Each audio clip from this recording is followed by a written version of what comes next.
Hey everyone, my name is Charmeer Raindrop, and welcome to the Real Tech Coaches of Educationville. So, if you can't tell by the title, I'm probably I am a fan of Real Housewives of anywhere really. I probably watch more reality TV than I should, but I love it. But welcome to our session today on EdTech coaching. Whether you are an instructional coach, if you are a digital coach, an ITF, seasoned or just beginning, this session is definitely for you. Just let you know, I will be using two different screens, so I don't want you to be thrown off by that. But we are going to get started. All right, so let me just move my screen over. All right, so my name again is Charmeer Raindrop, and I am currently an ITF with Cabarrus County Schools. I've been in education now for I'm actually going to my 13th year this year. So I've been at ITF in Cabarrus County, Rowan, Salisbury, and I've also taught first grade in Craven County. You will also see my contact information. So please feel free to reach out to me, get in contact with me if you have any questions about anything that we're going to go over today. Again, I want this to be a conversation. I want it to be where we can actually discuss, the role of being an ed tech. So please reach out to me if you have any questions. All right, so here is our agenda for today. We're going to do a Would You Rather game. It's education edition, just beware. Who are you as a leader? We're going to talk about Elite's brightest colors with true colors. Why does coaching matter? A different approach, which is organic coaching. So we're going to discuss that. Some different ed tech coaching tips, and then you have access to complete a coaching matrix card. And I think it's going to be great. It's going to be very beneficial, especially just collecting ideas and being able to discuss and collaborate with each other. All right, so here are the digital learning competencies for administrators and teachers. So just know that this presentation is compliant with those standards. All right, so just a little disclaimer, I got some other of my teacher friends to kind of help me come up with different scenarios. So we may have gotten a little bit carried away. But overall, I really want you guys to have a good time, to have fun, and just to, which one would you rather do? For the sake of this presentation, I am using Nearpod. So I am in the self-paced version, so I have to kind of go through each question. I will not answer each one, but I will... I do want to see what you guys would rather pick. So if you're going through the self-paced version, have fun and enjoy. And I hope you, some of these you kind of get a good laugh out of. All right. So would you rather have a lifetime supply of flare pens? If you don't know what flare pens are, oh my gosh. I have one right here. Or a lifetime supply of Expo markers. And because I do have to do something on this slide so I could move, I'm just going to put a dot there so I can submit it and move on. All right. So if you're in the self-paced version, just to give you a little bit heads up, here are your instructions. You can actually drag and drop your circle wherever you want it to go. So would you rather tie wet shoelaces or wipe a runny nose? I'm going to go with the wet shoelaces here. All right, and you just submit. All right, would you rather do car duty during the pouring rain or be a bus monitor with no AC in the summertime, I might add. So let me just add.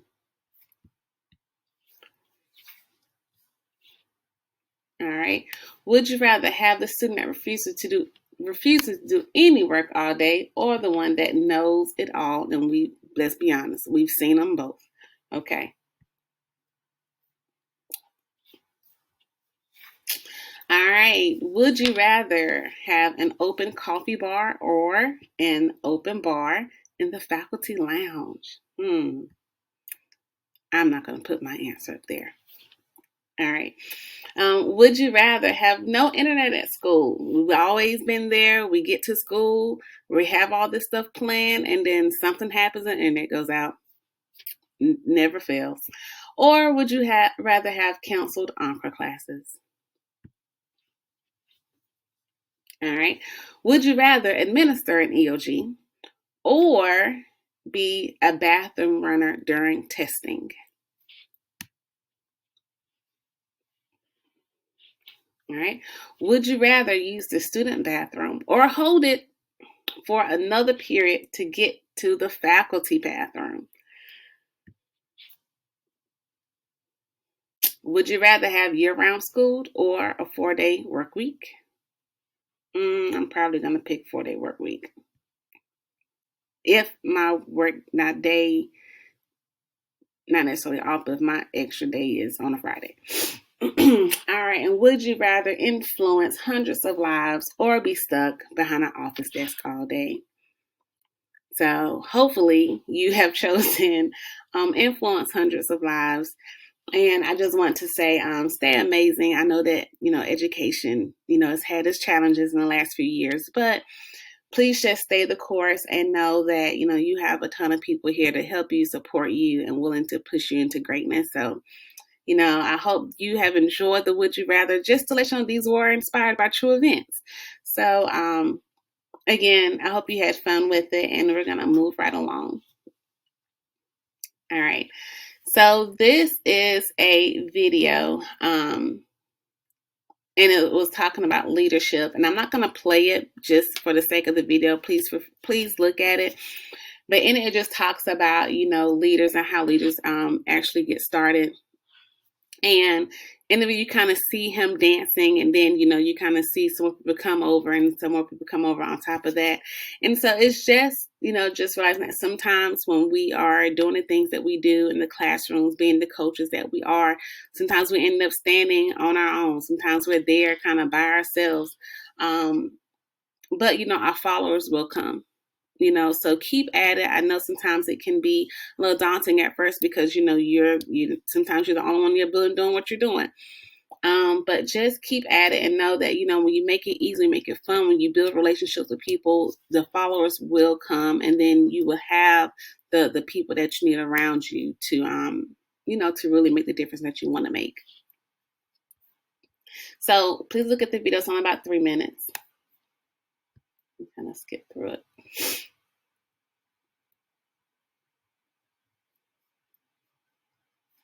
Computers. All right.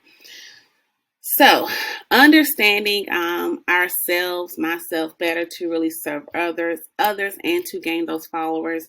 Who are you as a leader?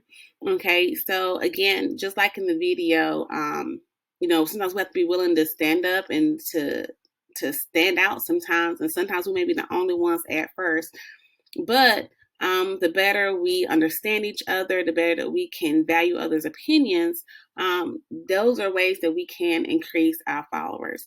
So just a disclaimer, if you are using an iPad or like a mobile device to go through the self-paced, you will have to kind of click out of Nearpod to access some of the links, because Nearpod does not allow me to embed certain links or embed links inside of Nearpod when I'm using it through Google Slides.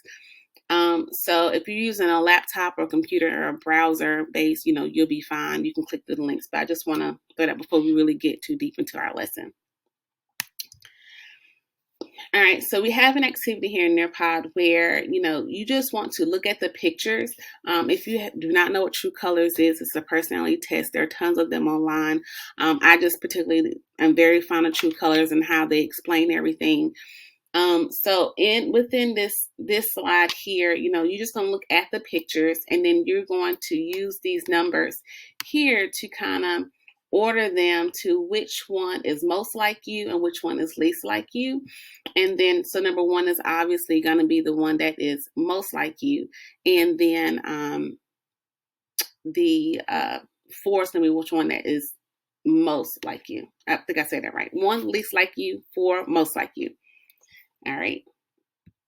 So once you're done with that one, you will just go to the next slide and you're going to read about yourself. So again, if you need to zoom in or anything, you can definitely zoom in so you can see the words. I know it's kind of small. But again, you're going to do the same thing, order the numbers based on which color you feel like is more like you and then which one is least like you.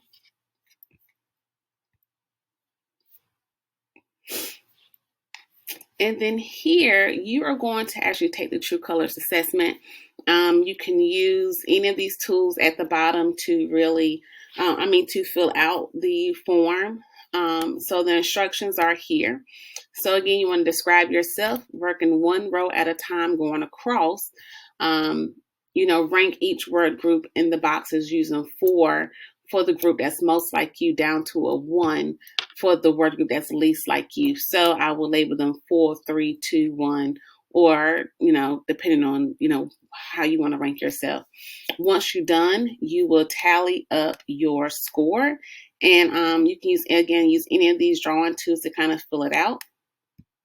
And then down here, these are actual totals that you can actually, once you count all of them up. All right, so once you have your highest color, the number that's the most, that indicates your primary, your brightest color. So then the lowest score is going to be one that's least like you. And again, if you are using an iPad or a mobile device, these links are not going to be clickable for you. If you are using a computer or laptop, you will be able to learn more about your color, as well as here's a quick video to kind of give you an idea of how True Colors was formed. So depending on who you are, whichever color is your largest number, you will pick then one of these to then be taken to another slide deck where you can learn more about your particular color. So take some time to kind of explore these. You can explore all the colors or just yours. I do think it's a good idea just to kind of get an idea of, your colors yourself, to understand you better, as well as being able to, make sure that move this out the way. So if you are orange, these are some things that you may experience, some things you may feel. Again, oranges are very people-oriented. They're competitive, time orientation, present here and now. And these are some of their stressor phrases. Excuse me. Calm down, get serious, stay focused. You have to. And so these are just some ideas too of how others may perceive oranges, and then how orange people, perceive themselves. So I do think, if you get a chance, please go through these so you can see the different colors, about the different colors, how they perceive themselves, how they think, and just how they operate in general. It's going to be beneficial as a coach, because we have to be able to, deal with all types of people. And so we want to make sure that we are being respectful and honoring those people just for who they are.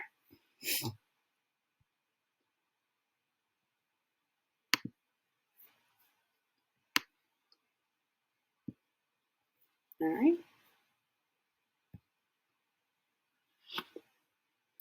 All right. So for this activity, again, if you are using a laptop, you can just continue on in Nearby. You'll be fine. If you're using an iPad, you will need to use this link or scan this code to have access to the Flipgrid. So you're going to get in a group, and if you're working, by yourself, you can definitely do this on your own. You don't have to have a group, but you're going to create a commercial. So I want you to create a commercial based on not your brightest color, but your least your least brightest color. So we want to try on those colors and really get a feel for those things that sometimes make us uncomfortable, the things that kind of make us like want to shy away from people. So we can really have an understanding, a better understanding of who those people are, what their respects are, and just how they think and how they move. When you are a coach, you never know what type of person, you're going to encounter. And so it's important for you to really be able to, respectfully talk to that person, get to know them, and respect their opinions. So again, so you're going to get in groups of 4, or you can do it by yourself. And you're going to create a 1-2 minute commercial that will appeal to this color. So in Nearpod, you're able to go back and forth as much as you need to kind of learn more about the colors, each color, and then really get an idea of who a green person would be. What type of things would they like? What type of things would they not like?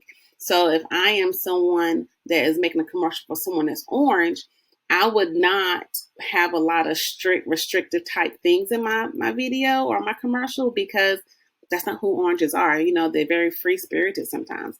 And so you want to make sure that you appeal to that color. So again, if you are using, a laptop, you will just be able to keep on going through Nearpod. If you're using a mobile device, you will have to go to flipgirl.com, scan this code. You will also have to put in a guest password to access the slide deck. To access the topic in Flipgrid. So again, take some time, take a minute or two to really gather your thoughts and to create your commercial. Now, your commercial can be about anything you want it to be. It can be for a resort. It can be for a restaurant. It can be for a vacation, a toy, but anything that you want to, make a commercial for, you can definitely do that. Again, you want to just make sure that you are creating it, though, to appeal to your least brightest color. So if you get on groups based on that color, if you're doing it with a group, so if I'm my least favorite, not my least favorite, but my least brightest color is orange, then I would get in a group with other oranges so that we can make a video to appeal to that orange crowd. All right.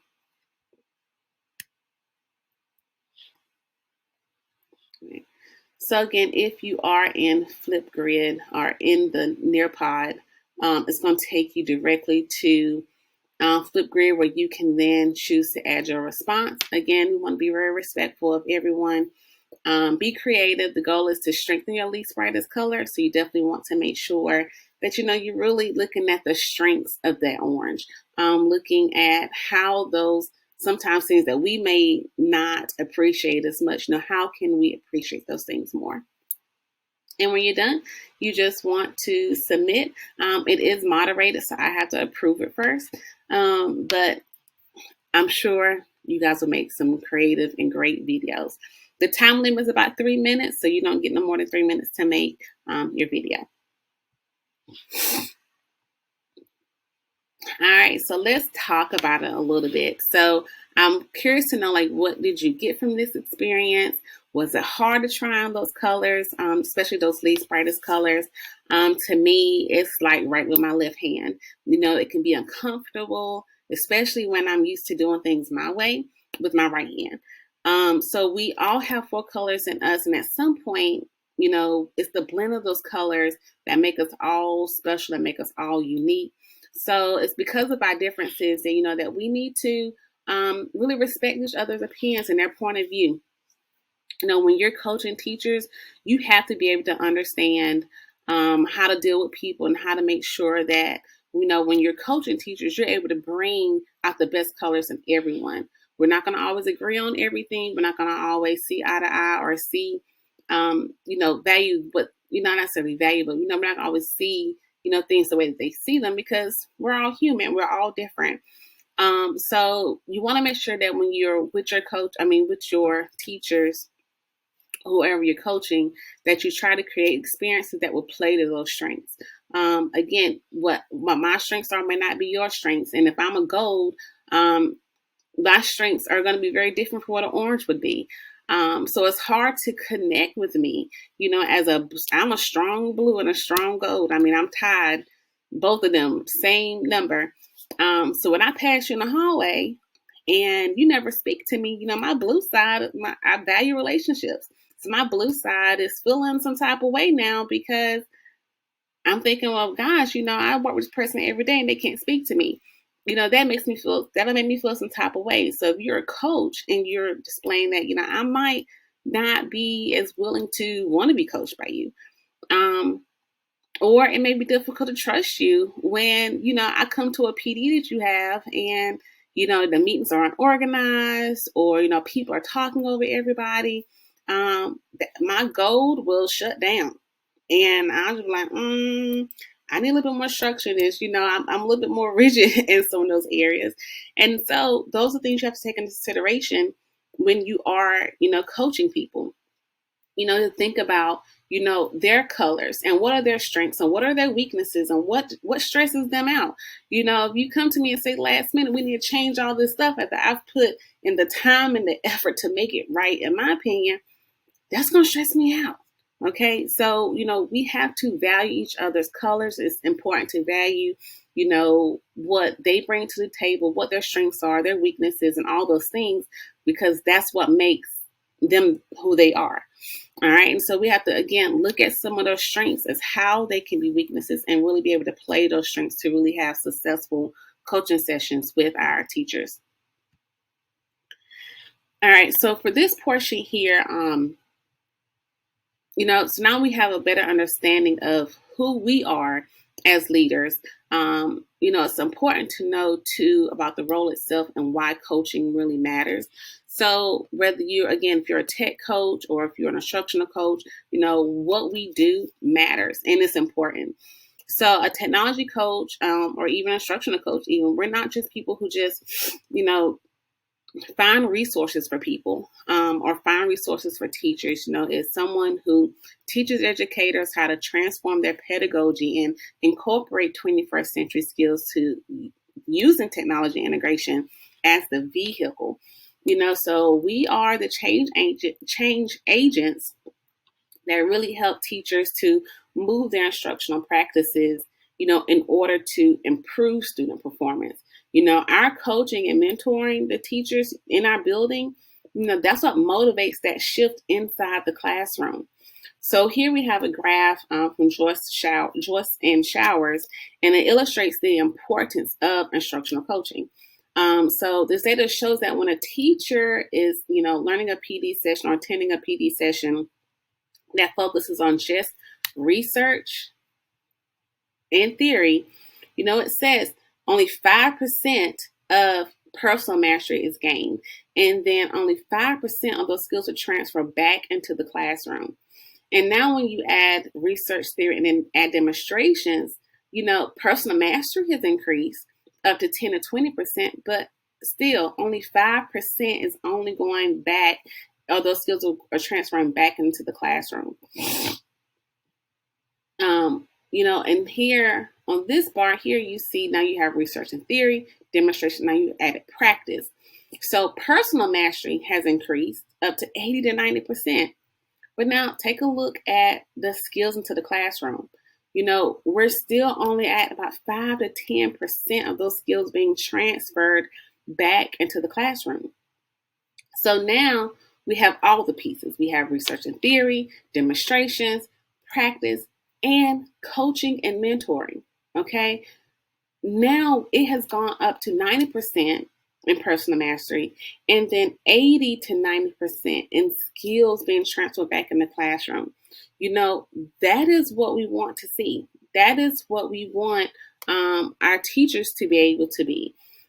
So what we do, like I said, it matters. When we are in the classroom, when we're coaching the teachers, when we work with them one-on-one or maybe as a group, that is what is actually getting those skills back into the class when they have that support, when they have someone there with them to really guide them along the process. This is where we want our teachers to be. All right, so many of the ideas that I'm going to be sharing today are, either some of my own that I've kind of developed over time as being an ITF, or I've, have adjusted my practice from this book alone. I mean, I've this book has been great as far as me being able to really reflect as an ITF and really look at my role differently. So the Complete EdTech Coach, again, has really really have changed the way that I operate in my role. So this is where I was first introduced to the organic coaching method. And if you're a coach now, or if you've been a coach for a while, if you're just starting out, sometimes we don't want to have to redo what we've already done. But I like the way that this book kind of just introduces coaching more organic, or just really getting to you think about it differently, and not necessarily having to get you to start from scratch or just hopping on the newest trend. If I read something that I was doing and I was like, "Ooh, I could probably tweak that," that's kind of what I did, instead of just throwing out everything I've ever known, everything I've ever done, and just starting from scratch. That is not the approach that they have. It's definitely a, work on it. Take what you're doing and revamp it or look at it differently, not a start all over type of thing. All right. And so I also love the fact that they, allow it to be where it's not a one size fit all when it comes to coaching. Even I think about the definition of what instructional coaching may look like, or ed tech coaching. There's not just one definition for it, but they all go back to sound instruction, pedagogy, and student mastery. And because that's really the goal. So when I think of something organic, I think about something very natural, authentic. And when I think about how it relates to coaching, it should feel very natural and genuine in our environments, and not nothing that's forced. So then the tech integration piece, has the foundation to really happen more naturally and comfortably. So we have to focus on relationships, building relationships with everyone, even those that are hesitant and sometimes that can be resistant. We just can't leave them, to figure it out on their own. For years, I stuck by that. I stuck by those who were hungry for it. They were hungry for it. I mean, yeah, I was in their corner. We were working. We were doing things. But then after reading this coach, it even dawned on me that, the teachers that were hesitant, they weren't getting that. And most importantly, the students in their classrooms weren't getting those experiences. And so I can't just leave those kids out, because how is that being equitable at that point? So I had to, go back and think about how can I reach those teachers that don't want anything to do with technology. Don't, they want to keep doing what they're doing. What they're doing is working. They're good. But how can I get to them so that way their students are also getting the same type of experiences that other kids were getting? So mentoring, guiding teachers while planning their learning experiences, and not focus so much on the tech tool. That was another thing of mine that I really had to go back and think about. Sometimes as the ed tech coach in the building, you want to bring the creative ideas and bring the newest thing, but that's not always the best way to approach it. So really leading with learning instead of leading with the tech is something they push huge in this book. They're huge on making sure that stays at the forefront, because student mastery is the most important piece of the puzzle. So not just the newest or the sexiest tool that's coming out. They're also big on cage-free coaching, and that's just meaning being free with your coaching, making sure you're in the classroom with the teachers, boots on the ground with them, being involved in their planning sessions and being involved when they are, designing these lesson experiences. And I know that can be hard, especially if you're in multiple sites. It can be hard to be able to catch a certain team at this particular time because of the demands of the job. But, we really have to try to make sure we are creating opportunities that we are able to have an influence when it comes to designing those lessons and incorporating those activities. So again, that's what pretty much cage-free coaching is just making sure you're really in the trenches with the teachers while they are doing the work that they're doing. All right, so growing from pain to paradise. So we have all been there, and you may experience it today when we attend a PD session. We get all these goodies and get all these ideas, and we're pumped up, ready to go. We already have it planned out in our head how it's going to go when we get back into our classroom, and then boom, you get back to the classroom and it's like, where did all this energy go? What happened? I had all these things planned out and now I don't have them anymore. Like what took place? So sometimes we lose that momentum, and something happens in that stage of learning what I was learning and now getting ready to implement it. So previously we discussed, why coaching matters and why we can have the best PD sessions, but without following up and without being present in the classroom, sometimes those skills are not transferred back into the classrooms. So we have to make sure we help bridging that gap between PD and implementation, so that when we go into classrooms, we have to be mindful not to be so quick to rush to what the students are going to create, but really, showing teachers how they can take those tools that they just learned and connect them to their content, connected to their goals, connect to their students. Because when we're learning about a tool, in isolation, it looks great, but how do I really apply it to math? How do I really apply it to, my high school courses? That is where the shift changes, when we're able to actually put it back into practice once we've learned it. So spend time where your teachers are. Intentionally position yourself where the staff members are. So you can start having those conversations organically. Depending on your school level, you may have planning periods, you may have certain blocks. But where you can have those conversations organically, even if it's in a teacher's lounge. So my school isn't necessarily set up to a point where I can, have time to really go into a teacher lounge and have those conversations. But I do try to make sure that I attend their planning sessions. That was a huge goal of mine this year, was to really make sure I attended the teachers' planning sessions to kind of hear what was happening. And again, I know this can be very difficult depending on your role, depending on, if you serve more than one site. But we really have to try to make sure that we are creating experiences where we are hearing those conversations with teachers and working alongside of them while they're planning. So that way we can, organically have those conversations when they need to be had. Excuse me. So does anyone know what it would be like if we were having these coaching sessions while in the classroom? And if you're thinking along the lines of students being able to hear and see this coaching, you're exactly right. Because when you're in the classroom and you do some of this coaching with teachers, your students are also hearing the same type of coaching. So we're also not just building capacity with our teachers, we're also building capacity with the students. And so now the students are able to support their peers and the teachers are able to get support from the students. It doesn't have to mean the teacher knows all the things all the time. Sometimes the kids can help.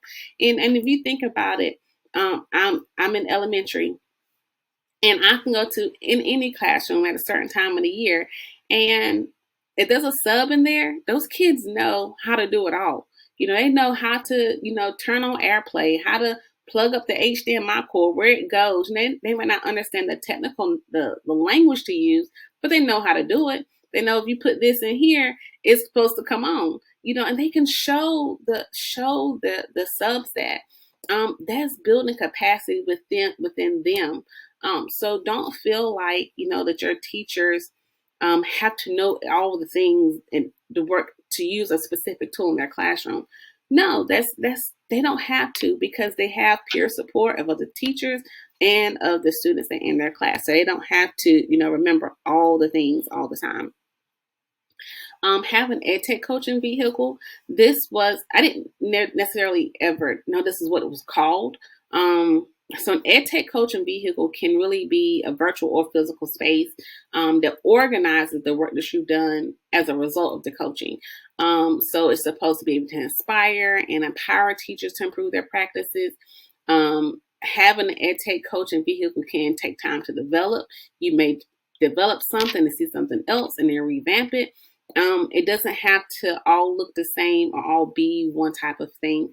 I did include like a picture of what I feel is my EdTech coaching vehicle, or maybe a piece of it. I do try to send this out weekly-ish. I'm not going to say weekly because sometimes it doesn't make it out, but I try to, at least get it out in that month so that way teachers are getting different ideas. Because sometimes I'm not able to attend everyone's planning sessions, but I can take the time to look at their centers ahead of time, and then maybe put some different resources in there that could be beneficial. Or if I'm on Twitter and I see something that was amazing or that they may be able to use now or later, I try to drop that in too, just to get them thinking about how to get kids engaging differently. So I know a goal of mine is to, find more ways to really collect or curate those different things that teachers are doing from my result of coaching with them. But right now, this is kind of where I am. And I've probably revamped this a million times until I got it to the way that I wanted it to look.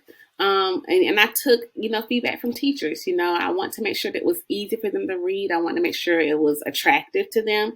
And so, this is what I came up with, but don't feel like yours has to be like this.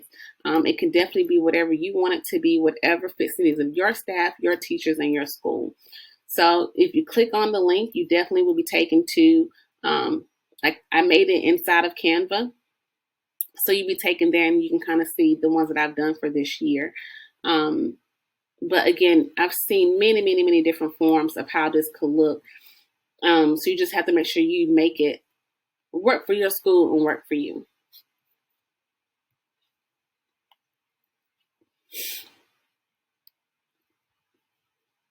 All right, so in this next session, we talk about lead with learning and not tech.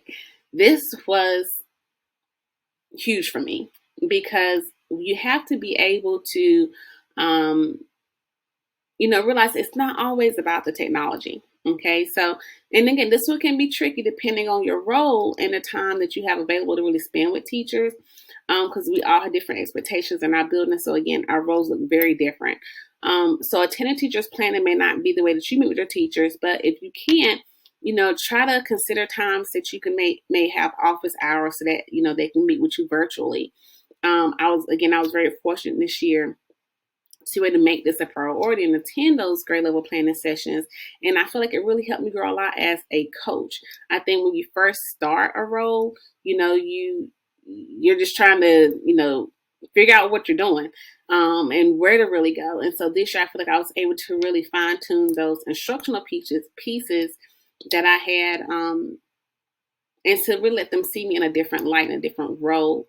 And not just, the one who come in and fix their computer or fix the Chromebook or whatever the case may be, but really see me, be able to come to me with those instructional questions and not feel like, they're going to bother me or anything like that, but, really be able to answer those questions. Also, when you embed text suggestions while planning, I feel like that was another way that I was able to really have those conversations organically. It was good that I was able to join their planning sessions because then we could talk about it while the planning was happening and it wasn't like an isolated thing. You want it to be very organic, with the conversation to kind of flow and not feel like you send something out later. Or even though I've done that, if I had to go and I had to leave, I just had to send it out when I could. But try to have those conversations while the planning is taking place, so that way it doesn't seem like it's in isolation, that it's a part of the integration, it's part of the curriculum, it's part of the actual learning. Another piece of it is, you want to make sure that we do what we can to make learning sticky. That's something that I learned with NCBOLD is that we want to make sure that we're doing to make learning sticky for students. And guess what? We don't always have to use technology to make it happen. Notes, text solutions are okay and not overcomplicating the lesson. So yes, tech integration is a vital part of the instruction, but also free to make it make sense.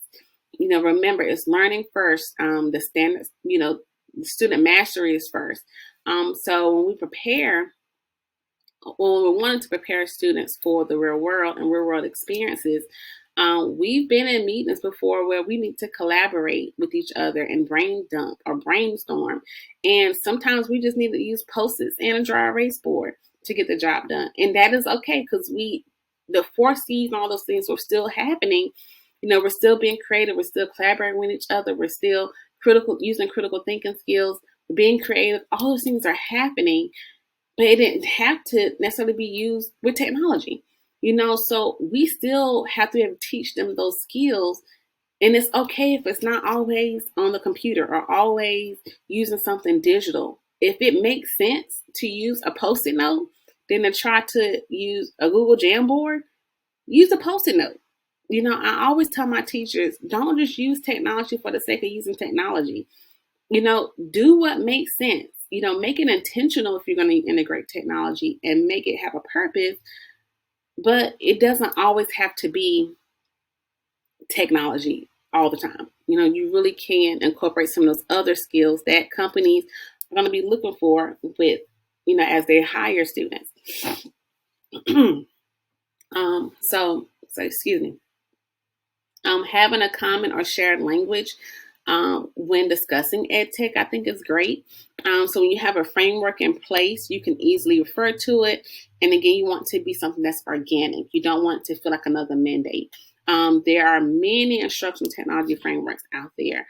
You just have to find which one that works best for you, what's best for your school, and maybe consider what your district already has in place. So you want teachers to feel empowered to, refer to those things without you having to be there. So during the coaching process, allow teachers to, lead that process, lead those planning processes, and then just make sure you're asking them, intentional questions. And so, so if I'm working with a teacher and, we're planning out one of their lessons, and I may say to them, what ideas do you have, to have students collaborate with each other? And if they go into talking about like, think, pair, share or something like that, I might then throw in, that's a great idea. But, sometimes I struggle being able to, sometimes I may struggle to hear all the students' responses if I use a think, pair, share. Why not try, Flipgrid? Because at least Flipgrid, I can hear all their responses. I can then, go back and record and then share their responses with other people, other students. And now I've just kind of, thrown in there just organically. I may have a chance to now, do a demo lesson with that teacher, or even do a lesson with the class on Flipgrid. And so now, instead of just think, pair, share, and them conversing in person, now we can incorporate some of those digital skills. Well, how about we try, a Flipgrid, just to kind of, get them to collaborate differently. So you want to make sure, again, you're not pushing your own agenda, but really start and staying true to the lesson. And that's how we really can have those conversations, again, be intentional about the questions that we have. We also make sure that we're removing small hurdles to alleviate tech intimidation or fears for teachers. Sometimes teachers can be excited to try something new in the classrooms, but they may be very intimidated to really think about all the mechanics that's going to have to take place to create something themselves. So removing those hurdles by initiating some of the work for them is key. So once they see how engaged an activity can really be, then they probably be more excited to, continue with those activities, and then maybe remix them to introduce a different topic, or to use it in a different way. So addressing pain points for staff can be essential when building and fostering those relationships with your teachers in your building. You can survey your teachers to get a better understanding of what their needs are, or you can simply just by observing the processes that you see them doing on a day-to-day basis. So when I first started, so many of my teachers, they were frustrated to, finding all the resources, finding all the things that we would share through email. And so me and them would just say, like, it's frustrating when they can't find something and they really needed something. They wanted to have a place, just one place they can go to get all the things they needed, all the forms. And so whenever I would send out a tech tip to them, instead of just leaving it in my email, I then birthed this Canvas page from that, because now I can, anything I share to them, I have a place for it to go. So they always know if they don't get the email right away, they can always come back to my Canvas page. And they have a place to find those resources, those tools and tips, because it's linked here.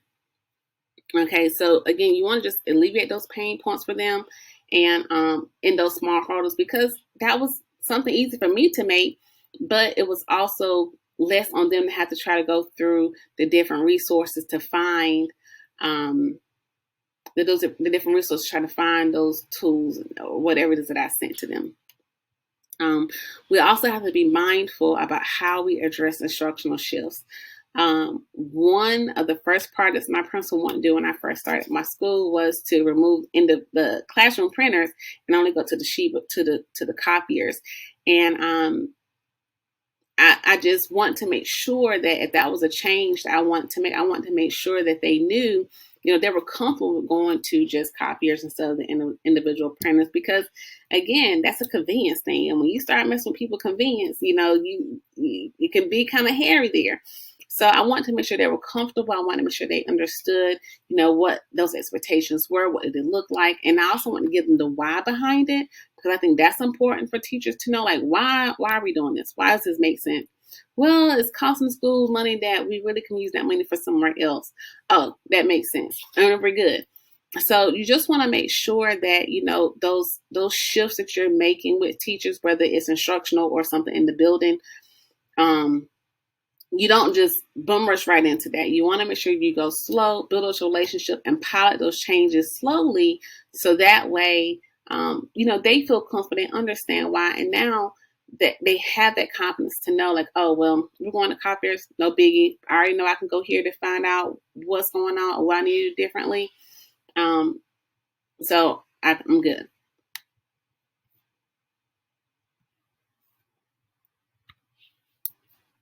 All right. No pain, no gain. Getting your foot in the door. So find teachers to coach would be, a great start. So another great resource for EdTech coaches is the EdTech Coaching Primer. Dr. Ashley McBride, she developed this, and she has tons of resources already available and created, for EdTech coaches, and including an interest form. You'll see a picture of an interest form that I pretty much just sent out to my teachers at the beginning of the year, just to kind of, get an idea of who is interested in being coached in technology, as well as just getting some other information I need from them for the beginning of the year. But the survey, it'll just allow me to really see, who's willing to participate. This is also time where I get to see other areas of other potential areas of interest too. And so that if I see someone interested in learning about dash and dots, well, if I'm in their planning sessions and they're talking about something where I can incorporate the robots, then now I've just piqued their interest, because I already know they want to learn about dash and dots. So I'm able to, incorporate, or again, organically just kind of, make those suggestions, because I already know what they're interested in. Another piece is providing ideas that require less prep. Sometimes simple is better. So we have to remember that not everyone is going to be on the same level when it comes to integrating technology. There's some teachers that can get on the bike and start riding, and there's some that's going to need the extra support, and that's perfectly fine. So using robots and breakouts in the classrooms are a great way to, incorporate some of those skills, but they will also require a lot of prep. And so maybe even if you use a digital breakout, that can require a lot of prep. So teachers will sometimes shy away from those things because they feel like it may be too hard for them or outside their skill set, so they won't do it. So I have to remember that, um, I remember a teacher telling me that she didn't want to use Flipgrid because she felt like, it was too hard for her to understand, and she just wasn't sure how to use it. And then she was scared about all these things that people could access her students' Flipgrids. And so once I kind of went through that process with her, I didn't mind setting up her class with her, so she could see how easy it was. And then it was only a matter of time for us to go back and then use it in a lesson with the students. And I was able to show her how the privacy settings are there, how you just can't access anyone's Flipgrid anymore. So once she kind of saw those things and went through it, it just kind of made her feel more comfortable with it. So you also want to make sure that you're adding value to increase students' access to content. And so that's another issue, another kind of pain point for a lot of teachers, making sure that they are accommodating students the way they need to, and they have those modifications. And just because that we just want to make sure that we should also guide teachers in increasing students' access to the content. And we want to make sure that we're not limiting them. So I can recall working with teachers and showing them how they can, use a highlight to text on an iPad to allow the text to be read aloud to them. Or working with kindergarten teachers. Every year we go through kindergarten and we have Chromebooks. So that means students have to sign in to those Chromebooks. That is a huge pain point that I can anticipate every year. Because we're one-to-one Chromebooks in my district. And so being in the classroom with them, being able to lend a helping hand, especially those first few weeks of them learning how to log into the Chromebooks, creating different color-coded login cards for them so that way they can learn to match up the letters with their card. Those things help add value to your role and to different relationships. Again, collaborating with content coaches. So coherence is key. So, if it's vital to make sure that your work you're doing, that your lead teachers are doing your building or other instructional coaches, make sure that you guys are sharing the same message. Some schools even have planning days over the summer that you can attend, especially if you're not able to get to those planning sessions on a day-to-day basis. When they have those options for you to really collaborate and talk about the planning stages and talk about instruction, attend it when you can, so that way you can organically start having those conversations and providing that input. This year, I was able to really work closely with our IB coordinator because I'm at an IB school, and if you're not sure what those are, we end up having to use IB standards when it comes to. Well, we still have to use IB standards to have inquiry units built around our social studies and science units. And so I really worked hard with her, or worked closely with her this year, just to kind of understand a little bit more about IB, because IB was not my background. And so I want to make sure that when I'm offering suggestions, that I make sure it aligns to the IB units and the IB standards. So that was a huge for me, because now I'm able to grow my skill set in that, but I'm also able to make sure that she and I are sharing the same things when it comes, or the same ideas when it comes to me integrating technology, and she focuses more on the IB units. Also, if you can attend planning sessions, please try to, because I know it can be a little awkward at first, but try to send those grade level chairs an email, letting them know that you know your intentions. I didn't always have an agenda when I went into those planning sessions. Sometimes it was just for me to hear what they were saying, get involved in the process. It's also a good time for you to really see, notice different habits about the teacher, maybe what they like, what they don't like. So that way too, you can start incorporating those when you are thinking about how to integrate technology. It's going back to those true colors that we just talked about, learning more about the teacher and how I can then build or share experiences or share things with them that I know will be closely aligned to what they are doing in their classrooms. And also, I would take a point to say, look at what they're eating. What are they drinking? And I'm not saying all those to just say you have to buy in. No, but food makes everybody happier sometimes. And so sometimes if you see someone that's having a struggling that day, or one of their kids have just completely flipped out and, destroy their classroom, we see it happening. And that can really sometimes take someone out of a different headspace sometimes. And so if you see that happening, you may have like their favorite piece of candy or their favorite drink on hand, or just even giving them a nice note afterwards. You'd be surprised how that can really change someone's day. So try to take note of those things too, because that lets you know that you're paying attention and that you acknowledge them. So definitely try to take note to that, and just when the time comes, be able to act on it. Collaborate with admin. We need your support as well. So our collaboration can hinder or help the work that ed tech coaches are doing in your building.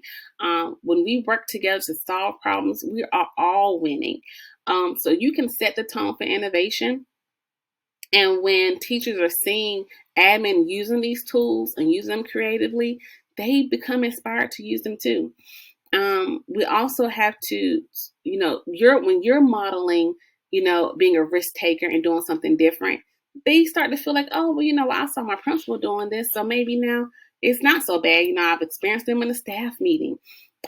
So have those moments too, where you're being innovative and you're being creative, thinking outside the box, because those are also some of the areas that, that your teachers are watching. And so that's going to inspire them. Also be very careful when you're asking, TFs to do like walkthroughs, because I can tell you it puts us in a very awkward situation sometimes, because we are not supposed to be in that evaluative role. And even though we can say that it's a non-evaluative evaluation or observation, it doesn't always present that way. And so sometimes we come in and we're looking at all these things, but making sure that the teachers understand the purpose behind those walkthroughs, to really make sure they understand that it's not where a gotcha moment. So they know that that's the intent behind it. So when we go in, we're not like, those are our peers. So we want to make sure we keep that relationship, especially we're working hard to build those relationships. All right. So the next portion of this is where you guys are going to role play. So if you've never heard of Crucial Conversation, there is a book, and it is amazing. It really just talks about how we can have these crucial conversations effectively, especially as coaches. Because let's face it, at some point in time, whether it's between a coach and a principal, a coach and another coach, maybe your coach and your technician, there are going to be times where you have to have crucial conversations. And if you don't know anything about that book, I would strongly advise it, because it does help you, give you tips and tricks on how to have those conversations effectively. So we're going to go into like a choice board. So you're going to pair up with one other person. And you're going to, you actually have 3 roles. So you have scenario 1, you have an administrator, and then you have a teacher, and then a peer. And so there are 2 different scenarios that you can choose from. And then once you're there, you decide your roles. And I will go ahead and click on. So once you click on the link that you want, you'll then be taken to the scenario page, so that way you can then see the different scenarios. And then you and your partner will go back and forth, and you will kind of read the scenario, get an idea of what's happening. And then you also have the administrator, then you have the teacher that you coach scenario, and then you have a peer that you can, just role play, have a good time with it. Some of these I've given you actually talking points for, and the some, once you read the content, the context of it, then you'll be able to make up your conversation to what you think would really happen.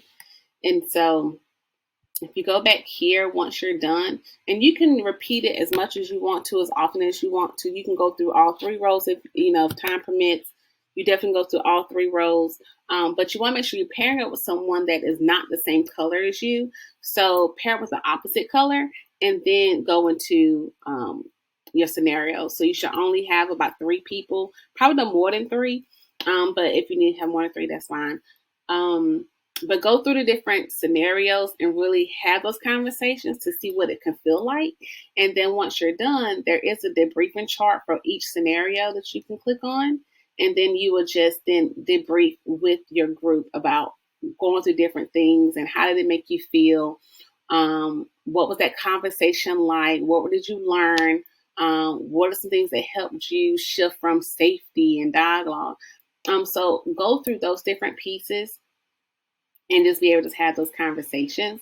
Again, you can go through as many of the scenarios as you want to, and then go through and actually work through the debriefing chart together. So you will have time to actually work on that.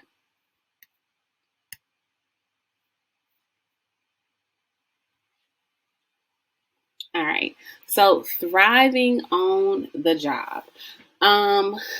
This is crucial because a lot of times we are the only ones in our building that knows our job.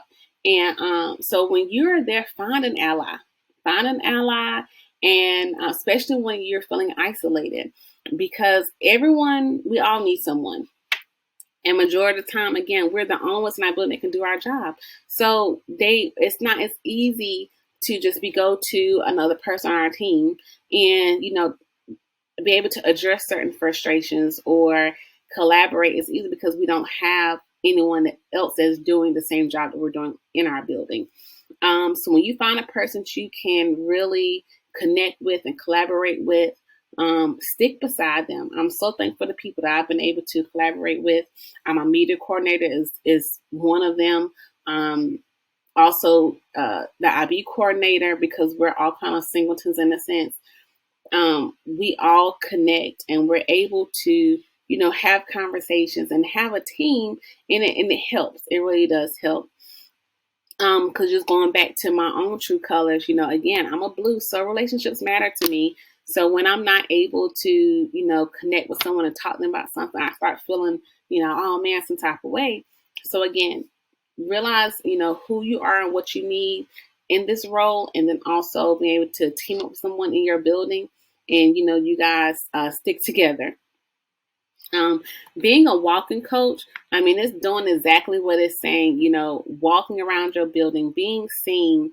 Many times for walk in a room, I don't want them to automatically think that I'm there to observe them or there to, fix something. When in fact, I could just be stopping by. Sometimes I might take my laptop into a 5th grade classroom and just sit in there, and I'm still doing my own work, but I'm also able to listen and engage with the students and the teachers to kind of see, well, how else can I, motivate them, or what else can I do to, help increase the engagement in the classrooms. And it does, the more you do it, it's going to feel the less awkward it'll feel. And sometimes I let teachers know. And then sometimes I have those teachers where I can just pop in. They know, oh, it's just Miss Raindrop. She's just coming in, but I've done it enough to have that relationship with them. So again, it's nothing to evaluate them on. And a lot of times I'm not even looking at the teacher. Just I'm looking at what the students are doing. And that's just so I can then get a better idea of how can I help the teachers, to do certain things inside their classes. And so it's also very important that if you're going to do something like that, if you are going to be a walking coach, make sure you're in a place where you can create a system of following up with them and giving them feedback.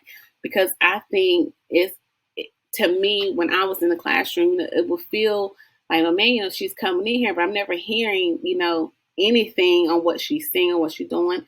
And because, we take pride in our work, so we want to make sure that we're doing it, the right way. So you definitely want to make sure that, create a system for giving feedback to your staff members. Again, it could be something as a sticky note when you are leaving the classroom, just complimenting them on something that they did, or even complimenting something you saw their students doing. Anything that will not allow them to feel like they have to worry about what you saw or what you were doing in there. Communicate with them about it. Growing your PLN. I did not realize how important this was until I really got into this role. Like, your professional learning network is crucial. Like, I know a lot of things are crucial. This is crucial too. Crucial. Because you learn from other people. And we all in the ed tech community, we understand our role. We understand how difficult it can be sometimes and how rewarding it can be at times. But we support each other, hands down. Like, if you need something and you have a strong PLN, they will help you. Okay, they're gonna help you. And don't just be stuck to connecting with people just in your area. I connect with people from all over the world sometimes, and I can Twitter somebody real quick and message them and say, hey, have you had experience with this resource? You know anything about this tool? What did your teachers like about it? What did they not like? And I'm able to have those conversations with people I've never met. When I attend different workshops like NC Ties, I try my best to make sure that I network as much as possible, because these are my people. We can be in the room, we can talk the same language and they get it. So grow your PLN. Don't just stick to, definitely collaborate with the people that you are right there with you, but also don't be afraid to reach out to these people too, because you'll be surprised at the support and some amazing things that other people are doing that you may have not even thought about, or doing things in a different way. So make sure that you definitely reach out to them so you can learn and grow alongside with them. Also, I would encourage you to earn different badges and certifications. That's one way to make you marketable as an ed tech coach. And there's also a way to dig deeper in some of these tools. A lot of times we use them for what is the known thing for them, but sometimes these tools are embedded with so much rich content and so many different ideas and resources. So make sure that you are, going on with these badging and certifications, because again, they help you to be the person in the building that knows what's going on. You become the expert. So we know that EdTech changes all the time. It changes. There's a tool out one day, there's another one out the next day.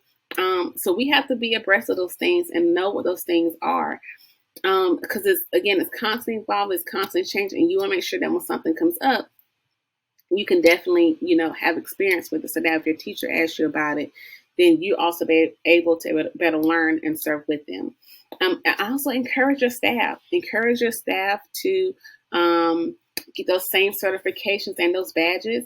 Let them understand, what those tools are, because they're going to be the ones using them every single day.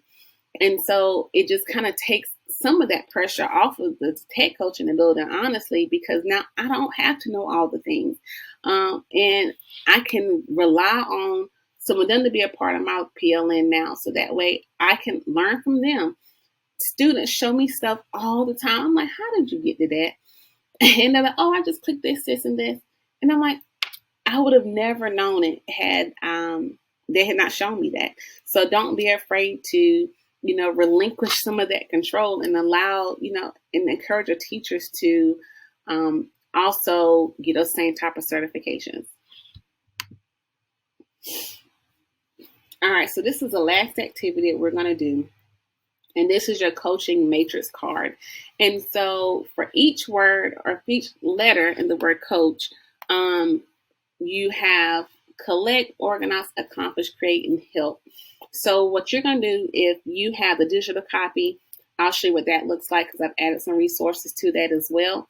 But if you are in person, you will have a paper copy of this, and then we're going to work together to play tic-tac-toe to see who can fill in, have tic-tac-toe and fill in their matrix card. Again, so you want to think about how are you collecting your EdTech resources. Be able to share with someone what you're doing in your room, in your building, to collect or curate those resources. The O is for organize. What tools do you use to keep you organized? Being an EdTech coach, there's a lot of things that we're responsible for. And so finding ways to be organized is going to be key. Accomplish. What's your biggest coaching accomplishment? And what are ways you celebrate your teachers? One thing I've tried to do is make sure that, I highlight my teachers in my newsletters, and I give them like a digital pioneer award. So I think it's just, nice to showcase what your teachers doing to other teachers within the building. How do you create professional development? What are you using? What tools do you use? How do you organize it? What are you using? Again, I use Canva a lot. I also use my Wix homepage, website to do a lot of that. And again, I have those linked on the digital version of this. And then help. How are you helping teachers integrate technology, especially those reluctant tech teachers? What are you doing? What are some strategies that you've tried that you really seen to be beneficial? So again, if you have you work on the browser version, you can choose which one you want to use. So again, this is the I'm gonna go to the coach mix here, coach matrix.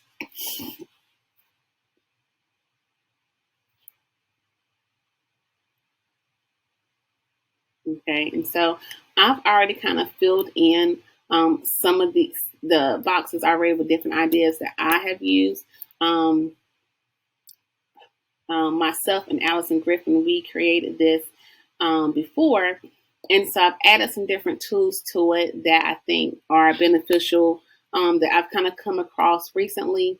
And so again, you just can click on the links to kind of explore more, and then you are also able to connect in person and actually have the people that you're working with to share their resources and their ideas.